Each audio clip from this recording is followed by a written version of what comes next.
Reckon that's what we've been waiting for. And right on schedule. It's almost too easy. He doesn't have any British troops escorting him. Since the British control every foot of this territory around here, I reckon it...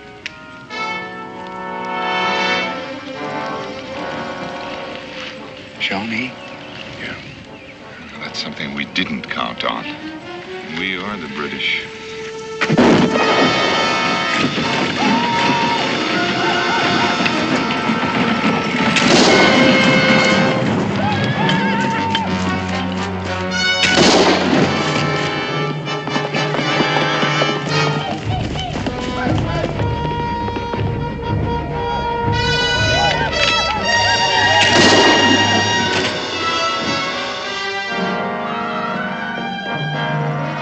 Jehoshaphat, that newfangled rifle he's got 3 times fast as a musket. And there are 200 more of them in that wagon. Shawnees must think they've tangled with a magician.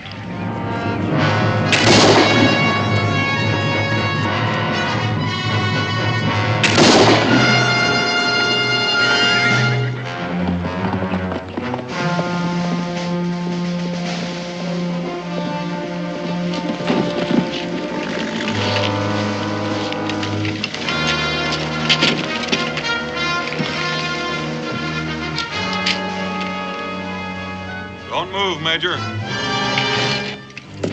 wouldn't do that, Major. I don't want to have to shoot you.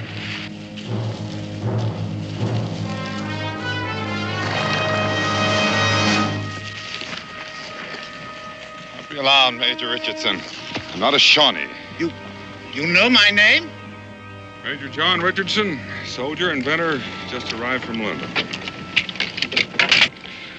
With this extraordinary weapon, very possibly turn the tide of the revolution in favor of the British. It will, I assure you. Not as long as we have you, Major, and that rifle. And as for your generals, well, that's just an experiment. No more of them can be made without you. Oh, we have excellent sources of information. Yes, spies. Patriots, Major. The revolution has friends everywhere, even some in high places in England. Thanks to them, we know that you've only manufactured 200 of these. We know when they were shipped from England. We know that they're all in this wagon. Ain't that neat? We got the major and the wagon. Except for just one thing. There's not a single rifle in that wagon. You were saying? What else do you know? You said it seemed too easy, Daniel. Those rifles are where they'll do what they were designed to do. To kill so many of you rebels that you'll be forced to abandon this foolish insurrection. My rifles, gentlemen, are in British hands. Your little adventure has failed.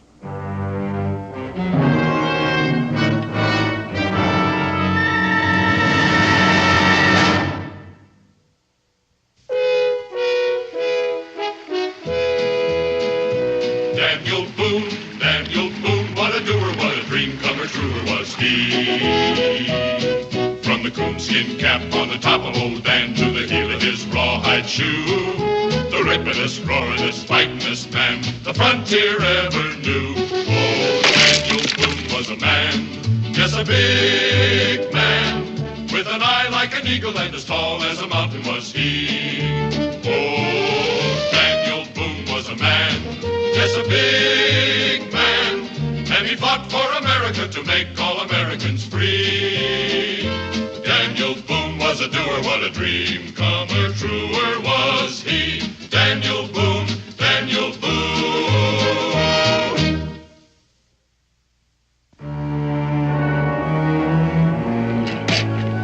I never saw so much foolish stuff for a soldier to be carrying.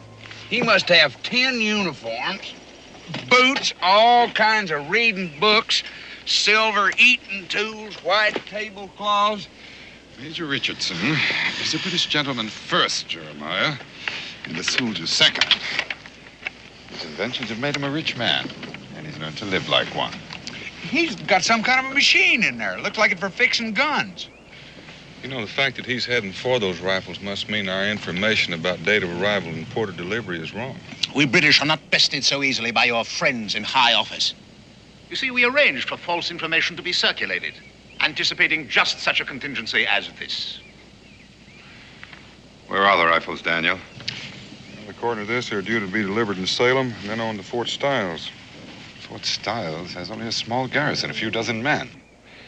Well, according to this, 200 hand-picked riflemen are en route there to train and serve under Major Richardson. To prove the rifles under battle conditions. I think that's the idea. Rather frustrating, isn't it, Mr. Boone? Those rifles won't do them much good without you, Major. My dear man, the whole British Army doesn't cease to function if one officer disappears. Anyway, anyone can learn to fire a breech loader, even mine. In any case, I'm of no value to you without my rifles. I think he's got a point, Mingo. Well, you ain't gonna let him go, Daniel. Not exactly. The Major arrived at the port of Boston less than a week ago, and he's never been here before. That's correct. What about it? He's due to report to Fort Stiles. Now, chances are no one there knows what he looks like. Mr. Boone, surely you're not thinking of trying to pass someone else off as me. I am thinking about it, considering the stakes. Well, they may not know my face, but my reputation is well established. Anyway, where could you possibly find anyone in this wilderness to impersonate an educated British officer and gentleman of breeding and culture? Right here.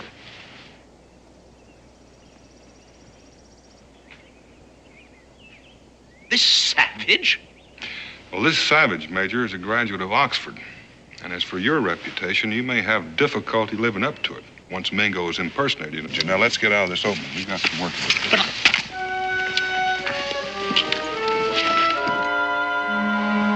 All right, Mingo, go.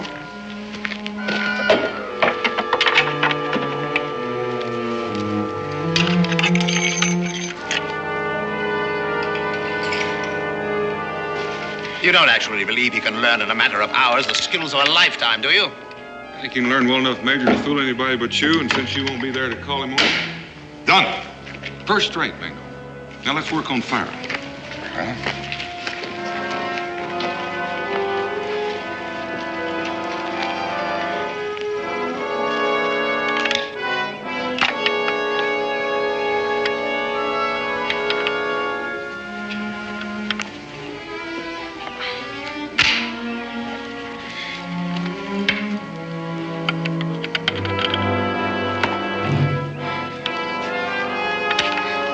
Anytime you're ready, Daniel.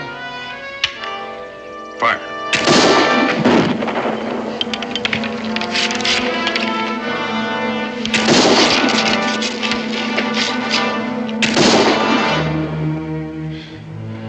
I never expected to see the day when I could fire more rapidly than you, Daniel. Speed's important, Mingo. It's not worth a hoot without accuracy.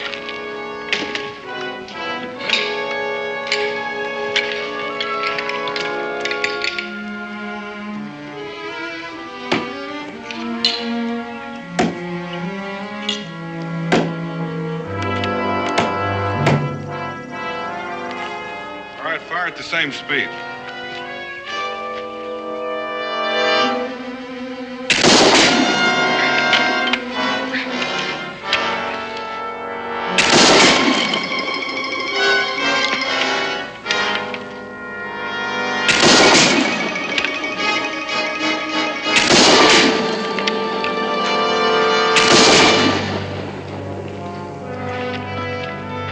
You're to be congratulated, Major. Truly magnificent weapon. Yes, sir, Major. Your rifle in the hands of 200 Kentuckians, well, they'd be the equal of 1,000 of the Crown's finest. Well, you're getting a little ahead of yourself, Mr. Boone. Even if he is accepted as me, how do you plan to get those rifles out of Fort Stiles? Well, that's a good question. I wish I had the answer.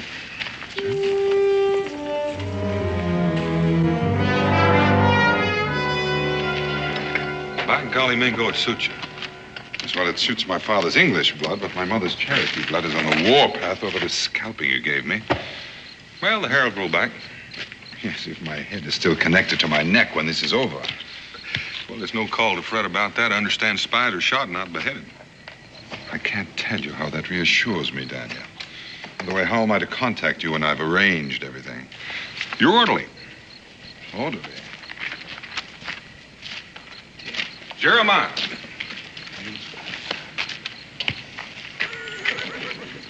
Well, you reckon I'll pass for an Englishman? You will if there's a place in England called Kentucky. Huh? From now on, you're going to develop a sudden case of sore throat. Sore throat? The minute he enters that fort, he's going to go mute. Is he trying to tell me I talk funny? Oh, he meant no offense, Jeremiah. It's just that you speak a little peculiarly for a British red coat. Daniel, do you intend to remain camped here? Mm-hmm. Aren't we a bit close to Fort Stiles? I know that. But it shouldn't take you too long to figure a way to get those rifles out. The major's wagon should come in handy. You can get word to me by Jeremiah, hopefully by morning. There's liable to be redcoats swarming all over this place come daylight, and there may even be patrols through the night. Major, I'm going to have to ask you to change your uniform. I will not, sir. Well, either you take those clothes off or Mingo and I are going to help you. Jeremiah's clothes should fit you just fine. Those filthy buckskins? Impossible. Well, now, Major, a bound and gagged prisoner in buckskin would look a lot more natural to a British patrol than a trussed-up gentleman shivering in his drawers.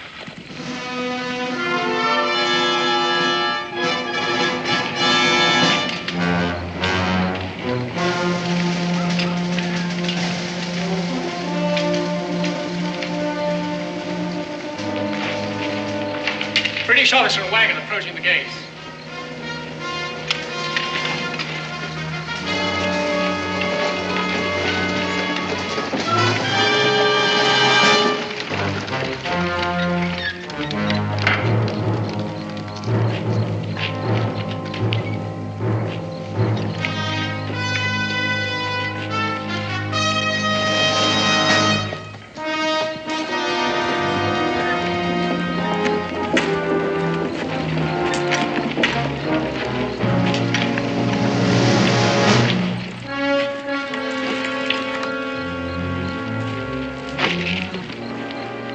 You must be Major Richardson.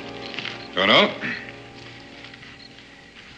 I insist that you inspect my papers, Colonel. Yes, of course, but I have been expecting you, and there's several... Well, then I presume that my quarters are ready. Yes, but I thought we'd have a little talk first. Now, where are they? Well, you're in the same building with me. Our offices, dining room, and so on are in headquarters building. Yes.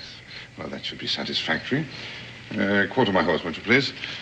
Take my personal effects to my quarters. Now, if you please, Colonel, I should like to inspect my shipment of rifles. Where are you keeping them? Well, that's what I've been trying to tell you. I received notification early this morning that there was a storm at sea. The ship has been delayed. It's not expected to dock in Salem until late tomorrow. Yes, well, that is a disappointment, isn't it? Then I assume that you have provided a suitable place to store the rifles when they do arrive. Oh, yes, I've made room in the arsenal. They'll be quite safe there, locked up tight. But I do have a pleasant surprise for you, Major, to offset your disappointment. Oh? Yes, your 200 riflemen on their way here will arrive under the command of Captain Halstead. Captain Halstead? Barnaby Halstead. I understand you're old school chums. Oh, you mean that? Captain, of course, Captain Halstead. Yes, well, delightful. Come along.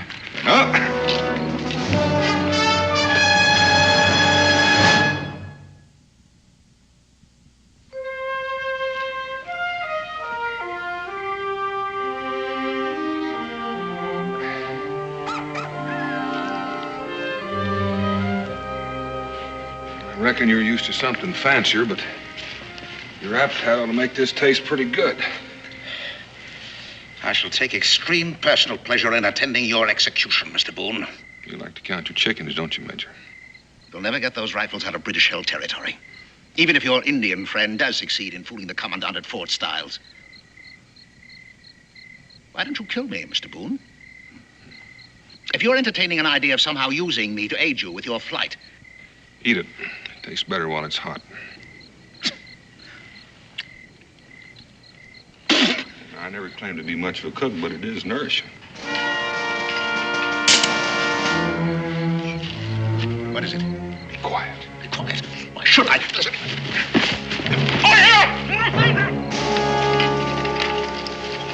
You hear something? That I did. Like someone shouting for help. Seemed to come from that direction. Right. Oh, yeah, British officer! This way.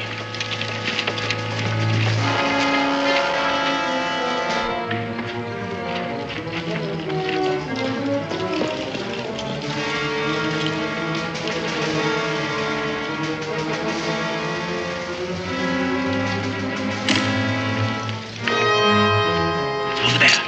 Spread out.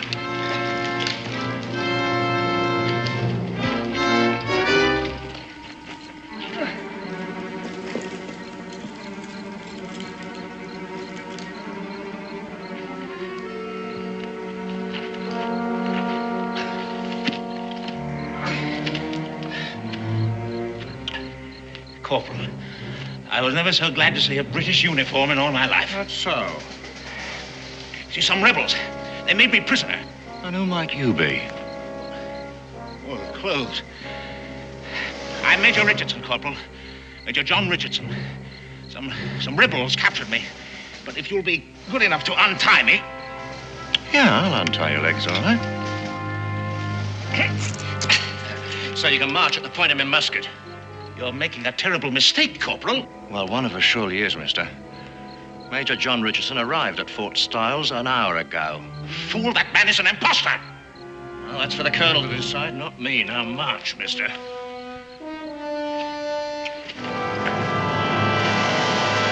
All this finery, Major, is bad for my morale. Makes me feel a bit homesick.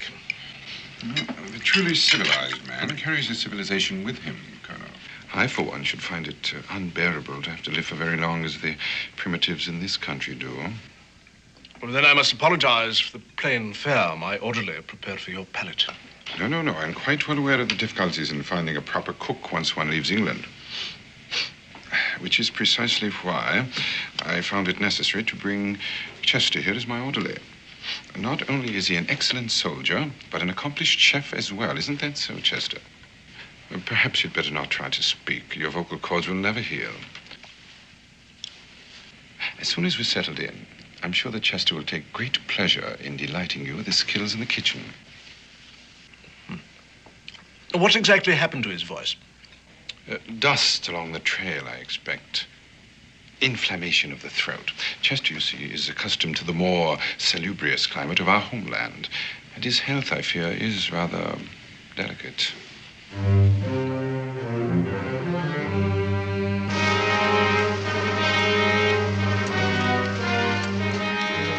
Corporal Watkins and patrol. Open up.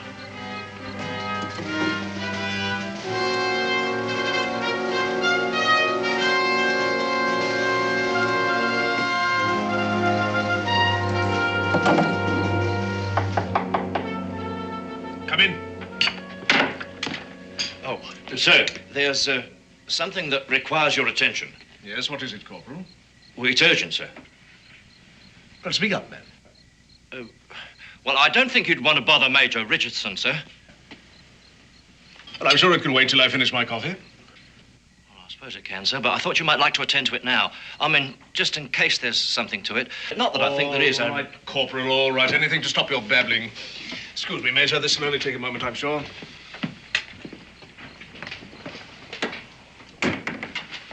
What do you suppose that was all about? I don't know. But why do you keep telling him I'm such a good cook? I was playing a part, Jeremiah. Overplaying your hand is more like it. The way you talk to him, he's a colonel, you're a major. You've seen the major. You know his reputation. He'd be arrogant before the king. Maybe, but if I do any cooking for him, you're going to have a sick colonel on your hands. It might not be such a bad idea. Look, we've got to get word to Daniel. Tell him that the rifles won't be arriving until late tomorrow and that a friend of the major's is due here. I can't just walk out of this fort. No, I guess you can't. But you are supposed to be a master chef. And a master chef uses rare herbs and spices that grow in the woods. I wouldn't know an herb if I fell on one.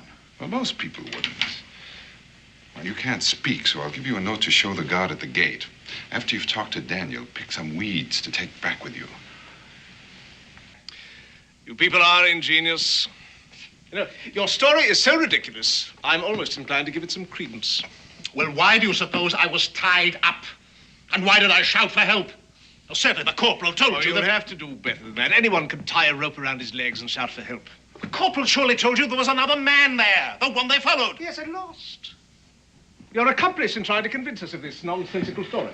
For what reason?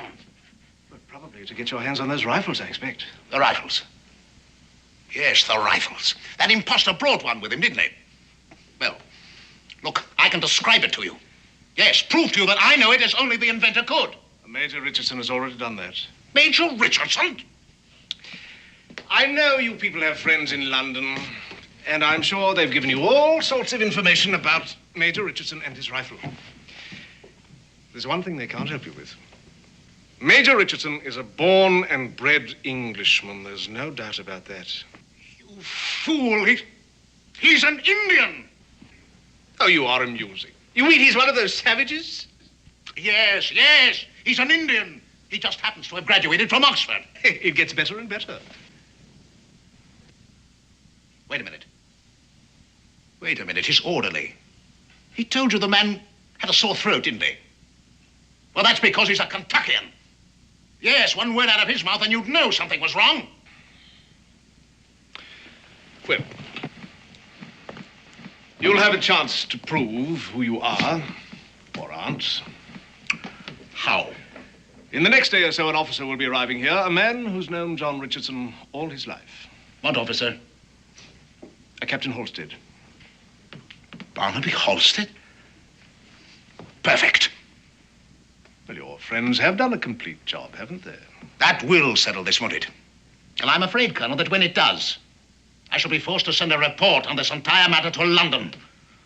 It's one thing to be cautious, but it's something else altogether to be an out-and-out simpleton.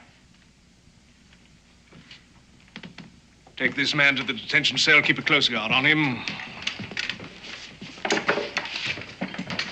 Corporal. Sir? He's either the most arrogant spy who ever lived or the most obnoxious British officer I've ever met. Corporal, I want a constant and close watch kept on Major Richardson and his orderly. But I don't want them to know they're being watched. Is that understood? Yes, sir.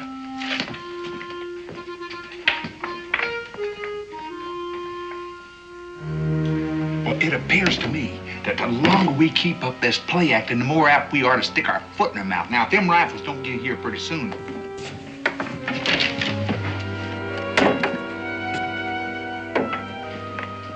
Oh, forgive me, Major. Just some minor administrative detail. Being a fort commandant can be a bore at times. I dare say. Oh, dear, your coffee must be frigid. Chester, if you will, more hot coffee for the McCoy. No, thank you. I've had quite sufficient. Chester, how long have you been with the Major?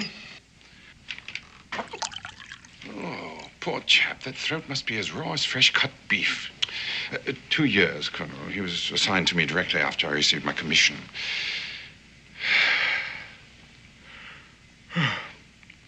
And now, if you'll forgive me, Colonel, I am a bit tired after a long ride, and I do want to be fresh in the morning. There's much work to be done. You'll excuse me. You can tend the table later, Chester. I'll need you to help me in unpacking. Good night, Colonel. Good night.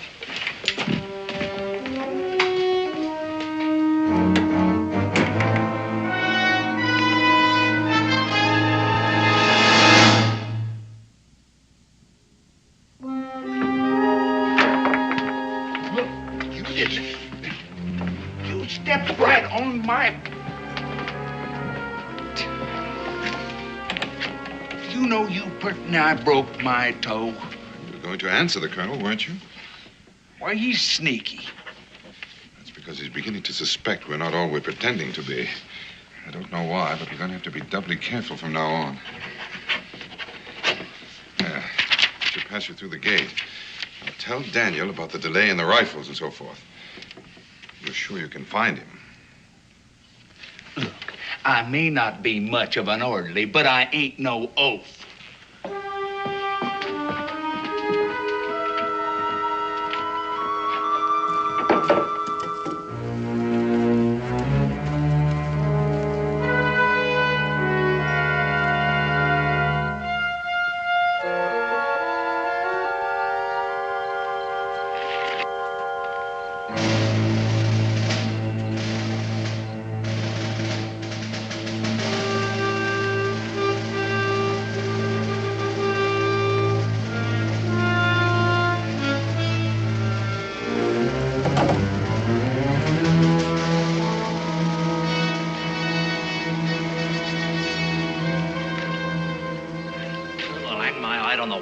we lose him. Tracking by moonlight's well nigh impossible without cat's eyes.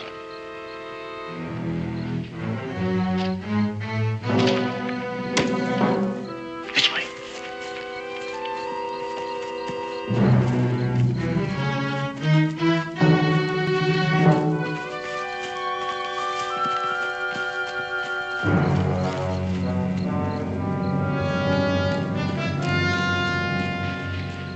The colonel didn't say anything to Mingo about Richardson.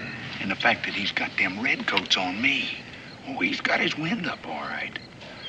Are you sure you got them off my trail? If those rifles weren't so fired important, I'd say you and Mingo ought to get out of there right away any way you can. You know something? I think Mingo's enjoying that play acting so much, he wouldn't leave unless you drug him out of there. Dan, have you got a way figured to get them rifles out of there once they get them in there? No.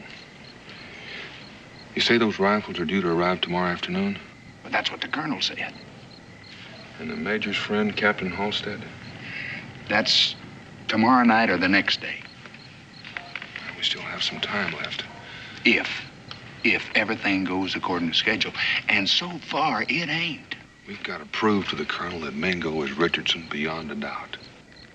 That's impossible, ain't it? I'm beginning to think so. Look, you better get on back and don't come out again. We can't afford to make that colonel any more suspicious than he is. Almost forgot.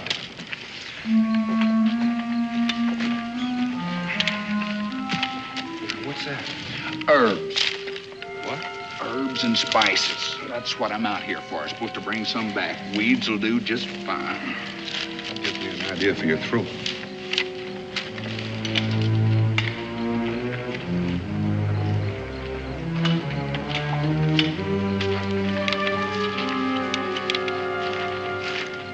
Them herbs? No, it's more like red pepper. Chew it and swallow it. Makes your throat red and inflamed. Oh.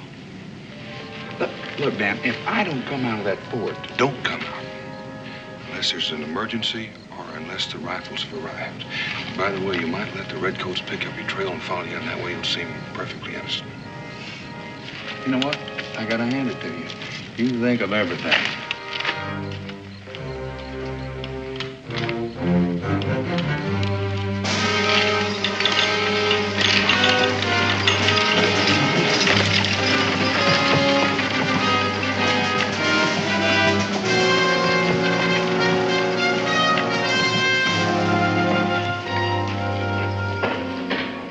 Men, form a double rank.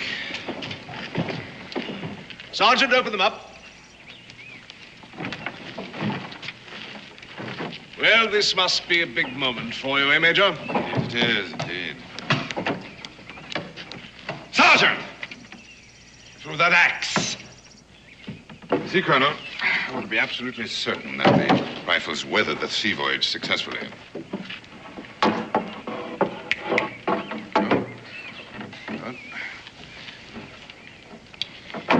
There, Colonel.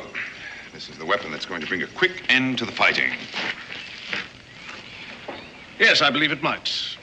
If it's all you say it is. Oh, it is. It is indeed, and more, I assure you. I don't suppose you'd care to give us a demonstration, would you? A demonstration? You mean right now? Yes, right now. Why not? Yes, indeed. Why not? Corporal. Sir. Arrange a target for the Major, will you? Sir.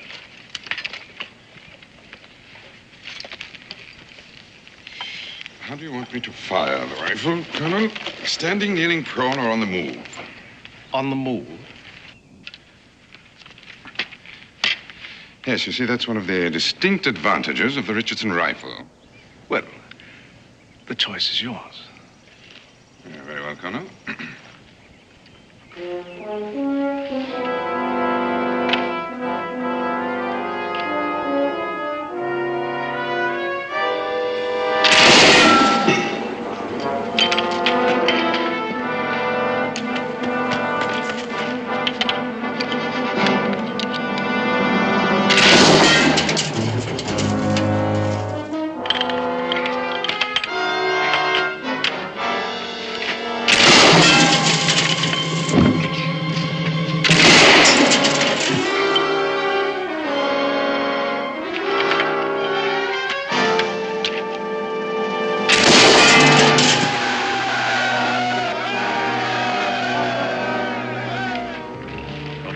impressive demonstration, Major. Thank you, Colonel.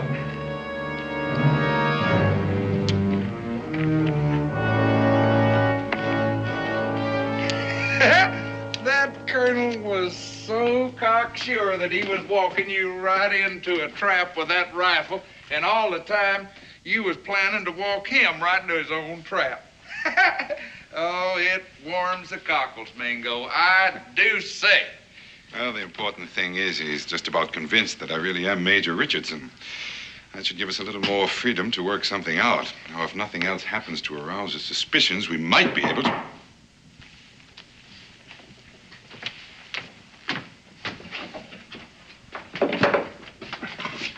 Major Richardson, I've a really extraordinary surprise for you. Oh, well, out with it. You'd better put your tunic back on. Don't tell me Barnaby Halstead has arrived already. No. I said a surprise. Oh, what could possibly happen in the middle of the afternoon in a frontier fort that would require my being formally attired? The arrival of a member of the fair sex. And I do mean fair, Major. You ought to be congratulated. She is a beauty. She... Yes, her boat docked in Yorktown yesterday. All the way from Liverpool, just to surprise you on your birthday. And she's in the sitting room waiting for you right now. Well, can't you guess, man? Miss Ellen Courtney, your fiancée.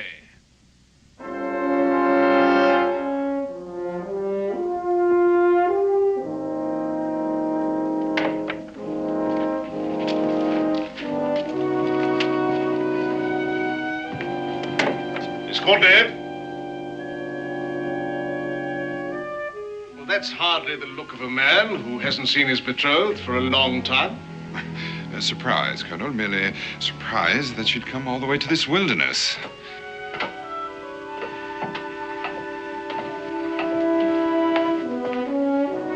John, darling, how wonderful to see you.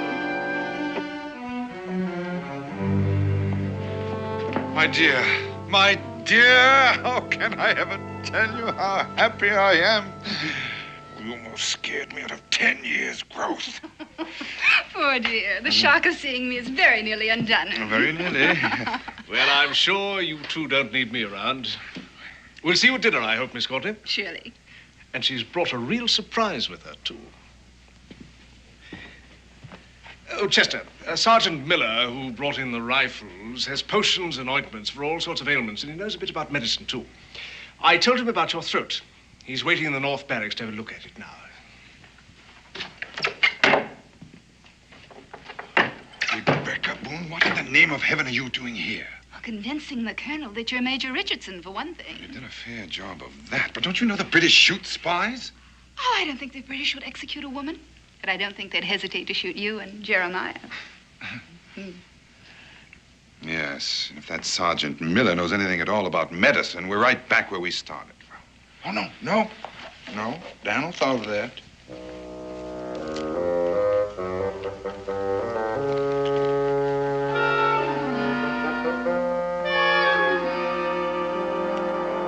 I'm on fire. I am burning up. Good. Now's a fine time to show your throat to the sergeant.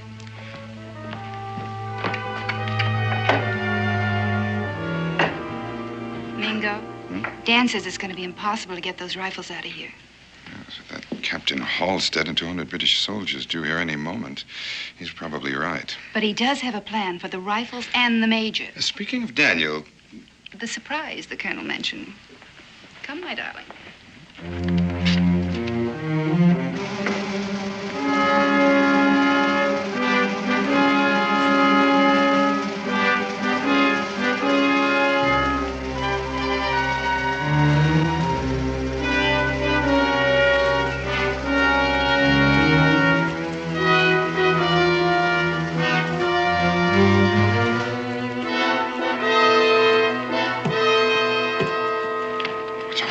The surprise. It's the rest of your things from your flat in London. You couldn't bring them when you came. Since we're going to be married, I thought... Yes, I know, but where's Daniel?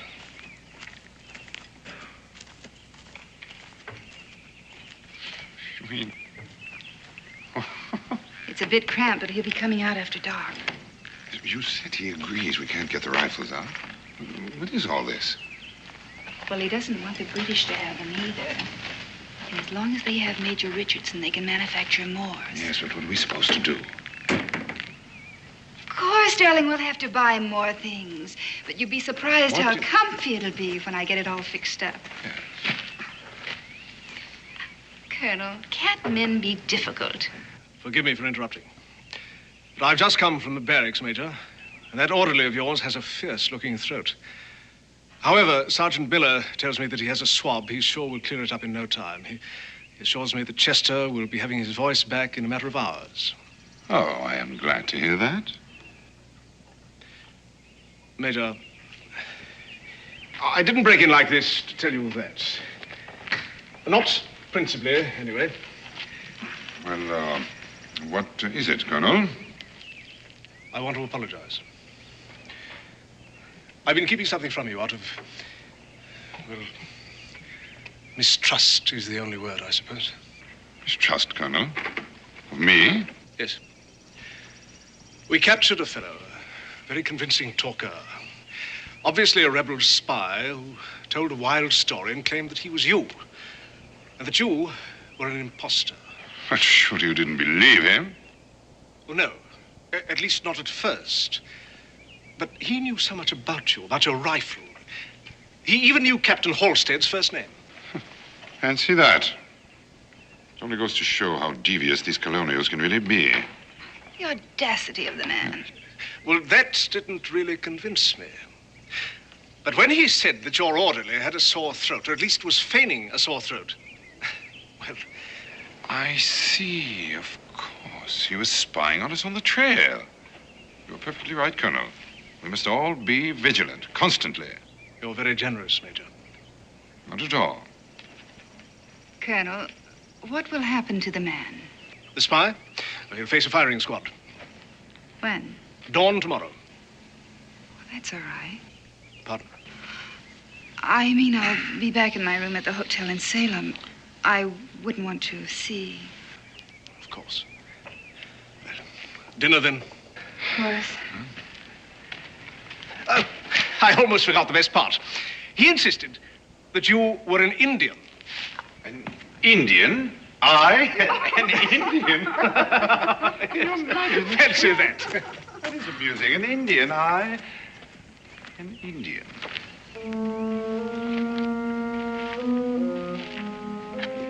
Daniel, you missed your calling. You were born to have been a master spy.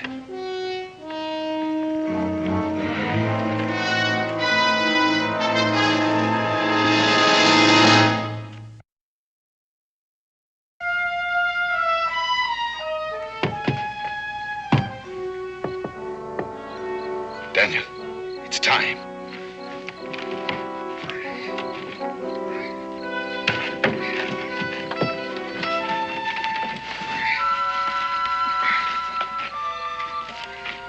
Burn long enough? About a minute and a half. I've tested two of them. Where's Becky? Inside. I'll need about 10 minutes and then get him out of here. Right. To your right.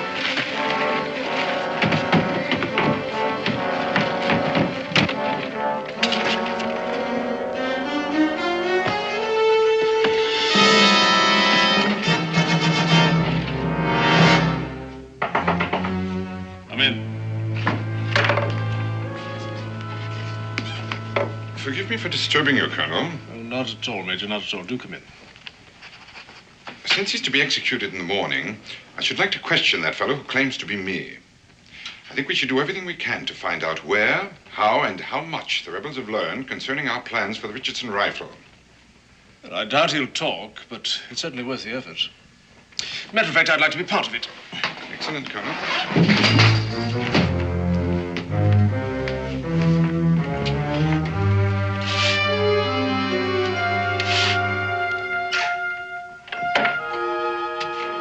Courtney, I didn't realize you were still here.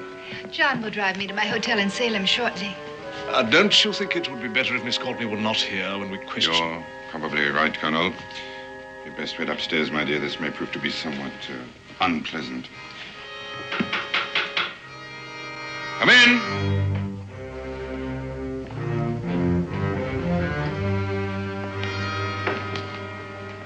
So, fellow who claims to be Major John Richardson.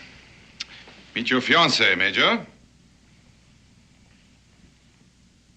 So, you compound the crime.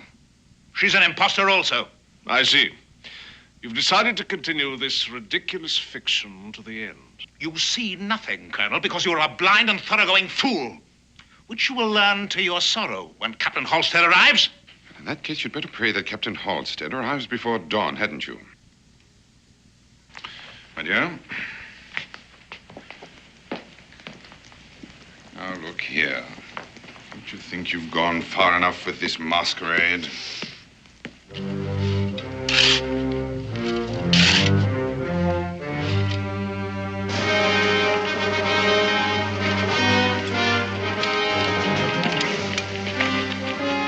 I'm Captain Halstead, Corporal. Yes, sir. The colonel's expecting you. But the troops, sir, we thought you were coming with them. Bivouacked half a mile down the road.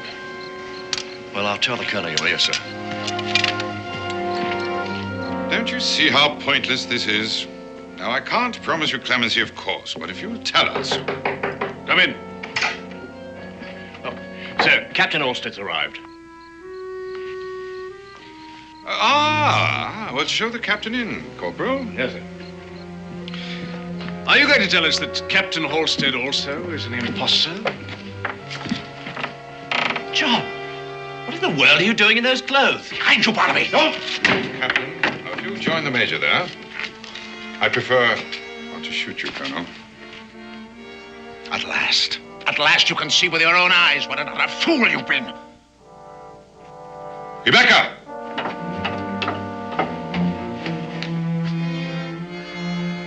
See that Major Richardson doesn't move while we take care of them. You must think you're pretty clever. You're not clever enough to get out of here alive. We'll do the best we can, Colonel, I assure you. Now, if you'll turn that chair around. Sit down and put your hands behind your back.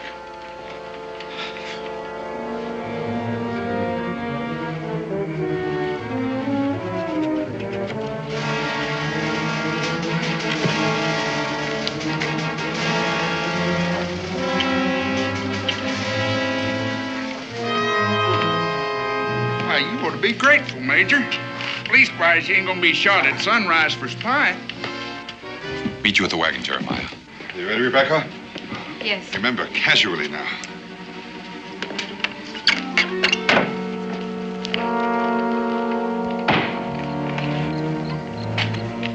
Evening, Corporal. Sir, shall I stable the captain's horse, or shall I leave him here? Captain Halstead will be a while. He's tied up with the colonel. Thanks, sir.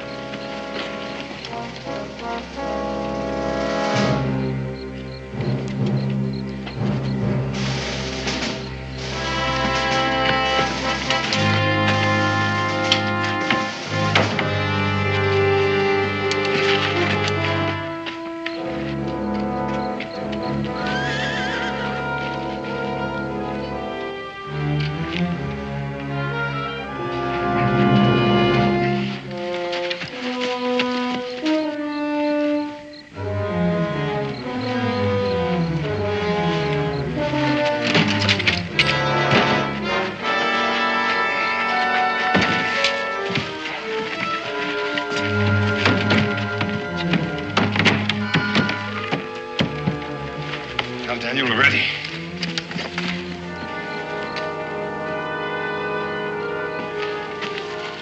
You ready?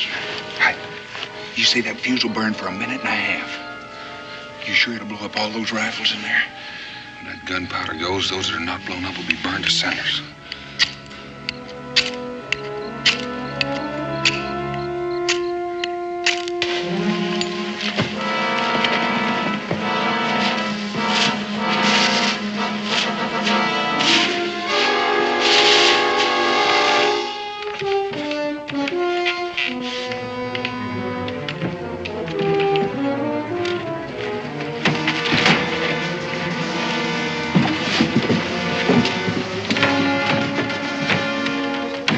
Get out of here.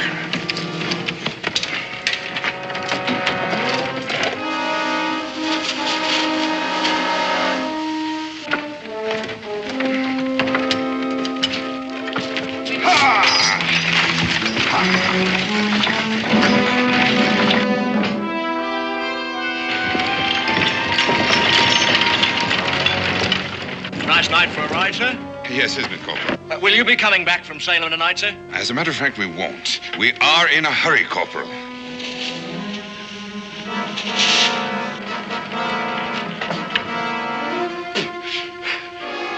Corporal of the Guard! Corporal of the Guard! Stop those people!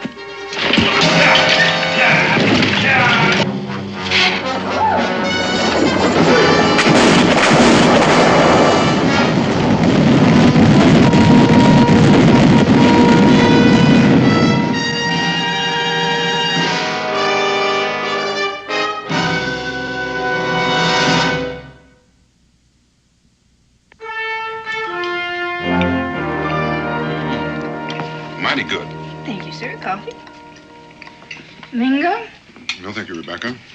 I think I like your hair short. But perhaps I could shape it a little more.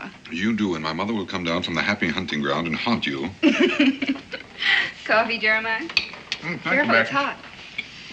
No chance of getting that Major Richards to make some of them rifles for us, is there, Daniel? He's a stubborn man. And a proud one. He's refused money, freedom, and a commission in the Continental Army. Can't help but admire him, in fact. Well, one thing for sure, them rifles ain't gonna do nobody any good in this fight. Or any harm, either. Well, we bought time, and time is in our favor. Rebecca Boone, you're an amazing woman. Wife, mother, spy. Most important thing, cook. That's what she does the best. Well, now, I'm not so sure that Rebecca will regard that as a compliment just now, Jeremiah. Well, for one thing, we never would have escaped alive from that fort without her. And never mind destroying the rifles. That makes her a heroine of the Revolution. A little more exciting than being a frontier woman. And for another thing, I think she rather enjoyed playing the part of a British lady. Is that a fact, Becky? Well, I surely did hate giving those lovely clothes back to Mrs. Devery. Speaking of clothes, I lost a perfectly good set of buckskins to that Major Richardson. Well, now, don't you worry about Jeremiah. We'll shoot you another set. And Becky will stitch them up for you, won't you, Becky? Back to the frontier. More pie, Jeremiah? Don't mind if I do.